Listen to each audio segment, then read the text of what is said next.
तो लॉकडाउन जो बढ़ाया गया है उससे जुड़ी 10 बड़ी बातें आप जान लीजिए, नोट कर लीजिए। 2 हफ्ते के लिए लॉकडाउन बढ़ा है और इसी के साथ देश भर में 17 मई तक लॉकडाउन जारी रहेगा। क्योंकि 3 मई को लॉकडाउन खत्म हो रहा था। लॉकडाउन पार्ट 2, पहले जो लॉकडाउन था 14 अप्रैल तक, उसे 3 मई तक बढ़ाया गया। अब तीसरा फेज शुरू हो गया। स्कूल कॉलेज समेत सभी शिक्षण संस्थान बंद रहेंगे। 17 मई तक रेल और हवाई सेवाएं बंद रहेंगी। 25 मार्च से 14 अप्रैल तक पहला लॉकडाउन था। 15 अप्रैल से 3 मई तक लॉकडाउन फेज 2 था। अभी 3 मई तक रहेगा। लॉकडाउन में फंसे लोगों के लिए राहत ये है कि देश भर में 6 स्पेशल ट्रेनें चलेंगी। ग्रीन और ऑरेंज जोन में ई कॉमर्स को मंजूरी दी गई है।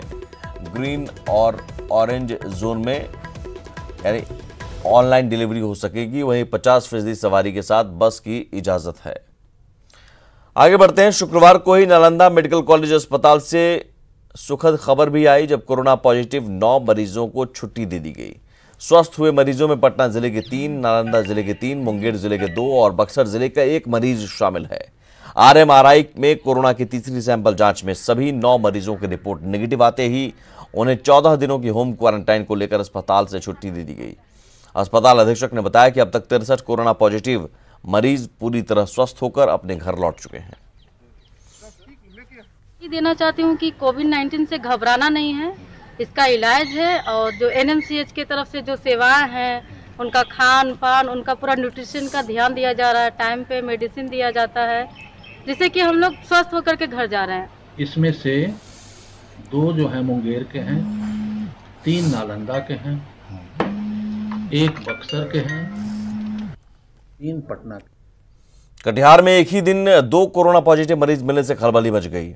अब तक ग्रीन जोन में रहे कटिहार में एक साथ 2 मरीजों की पुष्टि से प्रशासनिक अलर्ट हो गया है।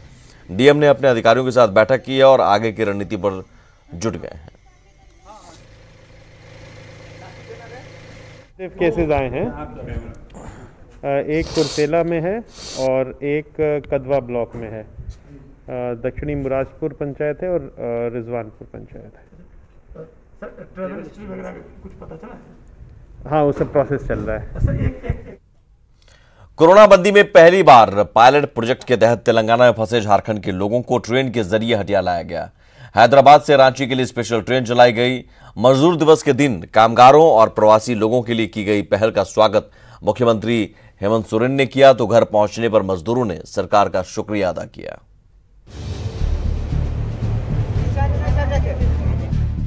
हाथों में गुलाब और फूड का पैकेट लिए ये वो मजदूर हैं जो कोरोना बंदी की वजह से तेलंगाना के कई शहरों में फंसे थे। शुक्रवार की रात विशेष ट्रेन से ये मजदूर हटिया रेलवे स्टेशन पहुंचे हैं। मजदूरों के आने से पहले स्टेशन पर सुरक्षा के व्यापक इंतजाम किए गए थे। स्टेशन के चारों ओर बैरिकेडिंग की गई थी। अपने घर पहुंचने की खुशी मजदूरों के चेहरे पर साफ दिख रही थी। सफर अच्छा रहा, सब ठीक ठाक रहा। सिकंदराबाद से आया हूँ और इधर देवघर डिस्ट्रिक्ट जाना है। मोहनपुर थाना के अंदर। कैसी व्यवस्था है? सब ठीक है व्यवस्था। कोई परेशानी हुई? नहीं, परेशानी नहीं हुई। सरकार ने जैसे ही इसकी घोषणा की तो आपके मन में कैसा लगा? मेरे को अच्छा लगा जिस तरह से उस सिस्टम से लाया। तेलंगाना के लिंगमपल्ली से लगभग 1200 प्रवासी मजदूरों को लेकर स्पेशल ट्रेन शुक्रवार सुबह 5 बजे रवाना हुई थी। 24 बोगियों की इस ट्रेन में हर बोगी में 54 मजदूरों को बिठाया गया था। इन्हें सैनिटाइजर के अलावा दस्ताने भी मुहैया कराए गए। व्यवस्था और अपनी यात्रा से मजदूर संतुष्ट दिखे। घर लौटने पे तो सभी को हर्ष का महसूस होता है और लोगों के चेहरों पे झलक भी रहा है। मजदूरों के आने से पहले सीएम हेमंत सोरेन हटिया स्टेशन पहुंचे। साथ में मुख्य सचिव सुखदेव सिंह भी मौजूद थे। सीएम ने खुशी जताते हुए कहा कि लॉकडाउन के बाद पहली बार वैधानिक रूप से मजदूर झारखंड आए हैं, वो भी मजदूर दिवस के दिन। और सबसे खुशी की बात है कि पूरे देश में सबसे पहले मजदूर वैधानिक रूप से झारखंड में आ रहे हैं। स्पेशल ट्रेन में रांची, देवघर, खूंटी, चतरा और गढ़वा के मजदूरों में 800 मजदूर चतरा और गढ़वा के हैं, जिन्हें बसों से उनके जिलों में भेज दिया गया। वहां ये प्रवासी मजदूर 14 दिन तक होम क्वारंटीन में रहेंगे। बता दें कि बिहार के साथ ही राजस्थान, झारखंड और महाराष्ट्र जैसे राज्यों ने भी केंद्र से स्पेशल ट्रेन चलाने की मांग की थी।